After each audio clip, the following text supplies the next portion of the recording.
Despite what you might think, I've already ended the lease for our apartment. Confused. Let me explain. My mom suggested we should cancel our rental agreement, so together, we went ahead and did that while you were away on your work trip. This is unbelievable. I can't continue living with such irrational people. My mother-in-law, Linda, thought that by ending our apartment lease, I'd have no choice but to move in with them. But I'm determined not to give in to this pressure. I simply refuse. What are you even saying? You're his wife. It's expected of you, someone insisted. But my response was clear. Then I'll seek a divorce. My name is Mary, and I'm a 34-year-old who works in an office. My husband, Larry, and I tied the knot a year ago. We both work for companies that collaborate frequently, which is how we met. Working together led to us hanging out privately, eventually dating, and finally getting married a year later. Life with Larry was joyful. He's upbeat and humorous, and we shared many laughs living together. I truly believed I had married an amazing person and was overjoyed with our life together. However, I was soon to discover an unexpected side of Larry. 5 months into our marriage, we spent our first New Year's Eve at my in-laws' house. Before this, my interactions with Larry's parents had been minimal and brief. But that New Year's visit revealed their true colors. The gathering included my parents-in-law and my sisters-in-law, Nancy, who is single, and Emily, who is married with a young son, Justin. Emily's husband had gone to visit his own parents, leaving Emily and Justin with us. Until that point, I had a good impression of my in-laws, finding them as cheerful and approachable as Larry. I hoped for a pleasant and normal conversation during the visit. Unfortunately, things didn't go as expected. "Mary, could you lend me a hand?" my mother-in-law Linda asked, pulling me into the kitchen. As I followed, her friendly smile vanished, replaced by a cold look. "You're quite slow. Normally, you should have offered to help without needing to be asked," she scolded. Feeling a rush of apology, I was worried I had somehow upset her. Eager to mend the situation, I did my best to contribute and hopefully win back Linda's approval. Yet, Linda's harsh criticisms didn't stop. She accused me of acting entitled because of Larry's kindness and questioned why I was still working instead of focusing solely on family life. "Larry only agreed because you insisted, didn't he? You're not acting like a good wife at all," she scolded. She criticized me for not being more involved when visiting their house, claiming I ignored household duties and only added to Larry's burdens. Feeling hurt by Linda's relentless barbs, my spirits lifted slightly when Nancy, one of my sisters-in-law, entered the kitchen. We had shared pleasant chats before, so I hoped for her support. However, to my dismay, Nancy joined in the criticism, disparaging my cooking skills in front of everyone. This was completely unexpected, and I was stunned by her harsh words. It seemed both Linda and Nancy had chosen this moment to be particularly cruel, a side of them I hadn't seen before. The New Year's celebration at my in-laws, which I had hoped would be enjoyable, turned into a deeply uncomfortable experience. Despite the ongoing feast, I couldn't find joy in any of it. Linda and Nancy kept the conversation among themselves, discussing topics only relevant to their family, leaving me feeling excluded. Larry, oblivious to my discomfort, didn't intervene. Linda's demeanor only worsened when she noticed my disinterest, commanding me to serve drinks as if I were a servant, with no one questioning her behavior. As the evening finally ended, Larry, having had too much to drink, announced his intention to stay over. Unwilling to endure any more, I managed to get him into the car and drove us home, leaving the unpleasantness behind. The next day, I reflected on the entire ordeal, pondering the unexpected turn of events and the cold treatment I received from those I had hoped to consider family. I decided to have a conversation with Larry about the discomforting experience I had at his family's house. "Larry, Linda, and Nancy were really mean to me," I started. Larry seemed surprised and dismissive. That's hard to believe. "We were all enjoying ourselves. You're probably the only one who feels that way."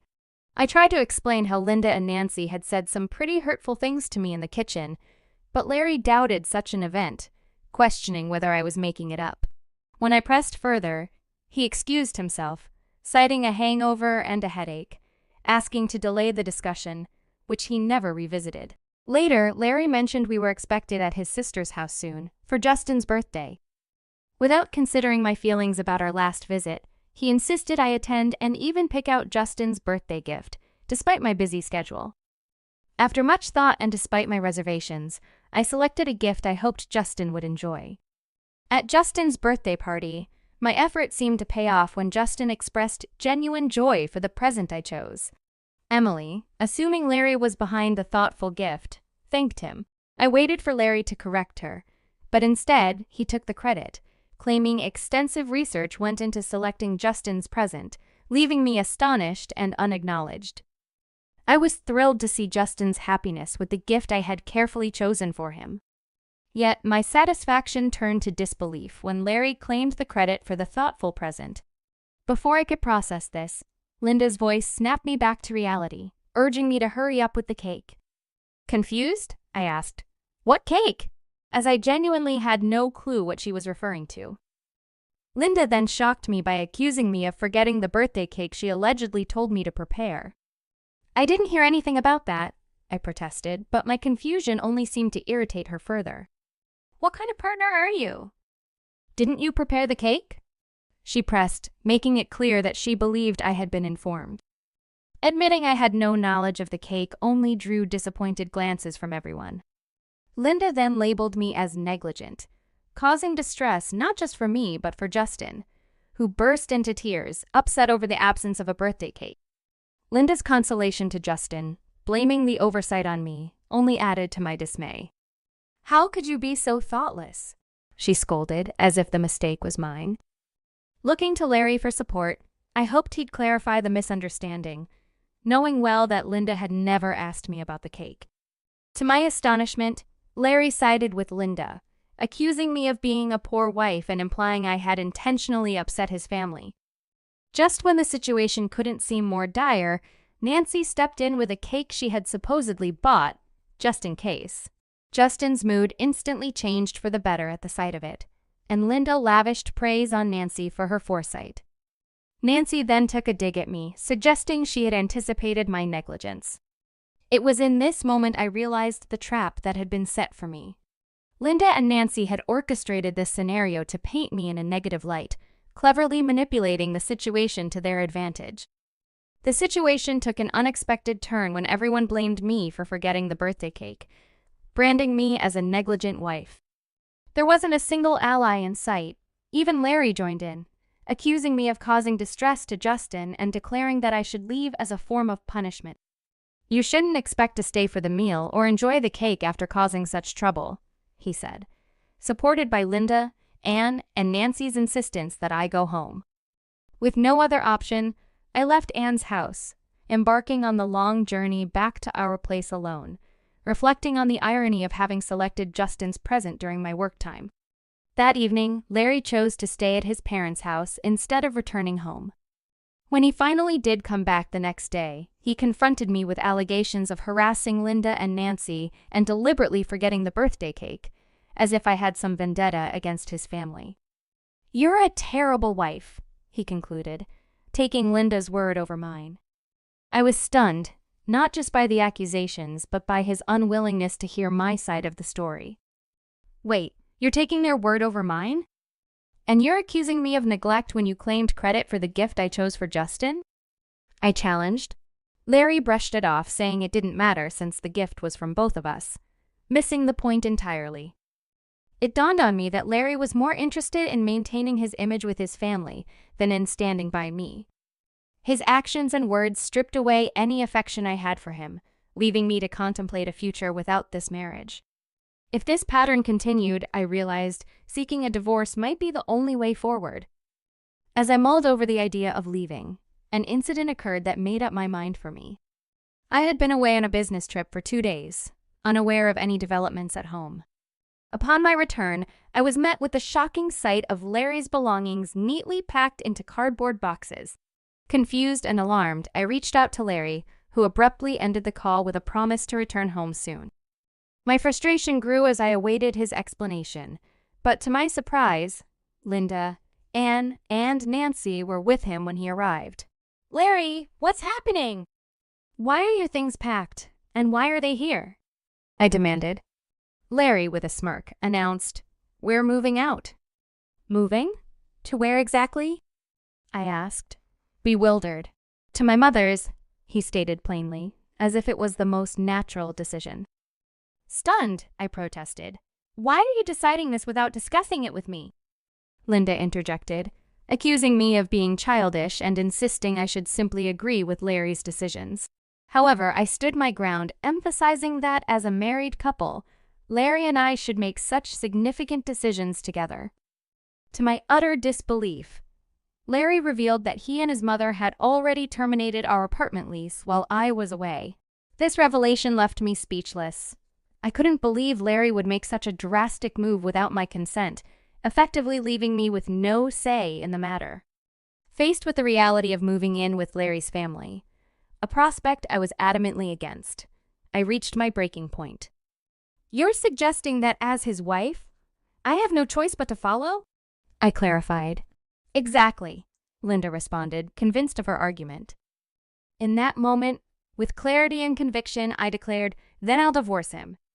It was clear that staying in a relationship where my opinions were disregarded and where unilateral decisions were made without my input was not an option. The decision to leave was no longer just a consideration. It was a resolution. When I declared my intention to divorce, Larry was visibly shocked, unable to believe I was serious. You can't be serious about wanting a divorce, he stammered, but I firmly stated my resolve, tired of the endless drama with his family. Larry's face paled at my words, and the room fell silent until Emily and Nancy, unable to contain themselves any longer, objected vehemently to my decision. You can't divorce. Who will look after our father if you leave? Emily demanded, unwittingly revealing their true motives. It turned out their father had recently suffered a fall and required care, which they had hoped I would provide. Their reaction confirmed my suspicions that they had been plotting to burden me with the responsibility of caring for their father, a task none of them wished to undertake due to their self-centeredness. Their accusation of me being a useless wife only fueled my determination to leave. So, it's clear now. You were hoping I'd be the one to care for him, I pointed out, exposing their selfish intentions. Their defensive and aggressive responses did nothing but reinforce my decision. As the argument escalated, Emily and Nancy, in their frustration, suggested I might as well divorce and leave, thinking their words would hurt me. Instead, I took them up on their offer, starting to pack my belongings right then and there. This sudden turn of events caused Larry and Linda to panic, realizing the gravity of the situation and the inconvenience my departure would cause them. They scrambled to retract the harsh words, with Larry pleading for me to reconsider the divorce and Linda suggesting a compromise where I could help by becoming a full-time caretaker for their father, even trying to sweeten the deal by painting it as an opportunity for me to become a stay-at-home mom. Facing this last-ditch attempt to manipulate me into staying, I stood firm. Unfortunately, I began, ready to make my final stand against their selfish demands, signaling the end of my patience and the start of a new chapter for me, free from their manipulations. Declining the role of a stay-at-home mom, I revealed to them something perhaps unknown. My salary exceeded Larry's due to my career progression at the company. I had been the main contributor to our apartment's rent, which wasn't cheap. This revelation highlighted the irony of their disdain for me, despite my financial contribution exceeding that of their own family member. With nothing more to add, I bid them farewell and left, leaving them in visible shock. I temporarily moved back to my parents' home and promptly sought legal counsel to initiate divorce proceedings against Larry. Larry, looking defeated, quietly consented to the divorce. In a twist of fate, Linda's attempt to delegate the care of their father to Emily and Nancy backfired as they outright refused the responsibility and chose to distance themselves instead. Moreover, Emily's personal life unraveled as she faced a substantial alimony demand following her spouse discovering her infidelity. Nancy, accused Justin to living under her mother's roof and relying on Linda for morning wake-up calls, struggled with independence. Her habitual tardiness, a result of her newfound freedom, ultimately cost her job. Larry, coerced back to the family home by Linda due to his status as the eldest son, found himself bearing the brunt of caring for their father. Overwhelmed by the dual responsibilities of work and caregiving, his exhaustion was palpable. Tensions between Larry and Linda escalated, leading to frequent arguments that disturbed the neighborhood peace to such an extent that police checks became a routine, isolating them further as the community distanced themselves from the family chaos. In contrast, I embraced a fresh start, securing a pleasant apartment close to my workplace. Enjoying my independence, I settled into a comfortable life, free from the turmoil that once clouded my days. The unfolding consequences for Larry and his family served as a stark reminder of the repercussions of their actions, affirming my decision to leave and rebuild my life on my own terms. I'm contemplating picking up a new hobby, especially since I'm not keen on diving into another relationship anytime soon. The whole experience with Larry and his family has been eye-opening. They had this tendency to dump all responsibilities on me, painting me as the villain in every scenario. Larry, despite earning less than me, had the audacity to be domineering, which was just pathetic. And then there were Anne and Linda, each wrapped up in their self-centered worlds, making it almost unbearable to be around them. However, seeing them entangle themselves in their own mess was somewhat satisfying. I'm rooting for Mary to discover a new passion or hobby that brings her joy and fulfillment. After everything she's been through, she deserves all the happiness and peace the world has to offer. Here's to Mary's fresh start and to her finding contentment and excitement in life's next chapter. Thanks to everyone who stuck around till the end. Don't forget to subscribe for more updates. Catch you in the next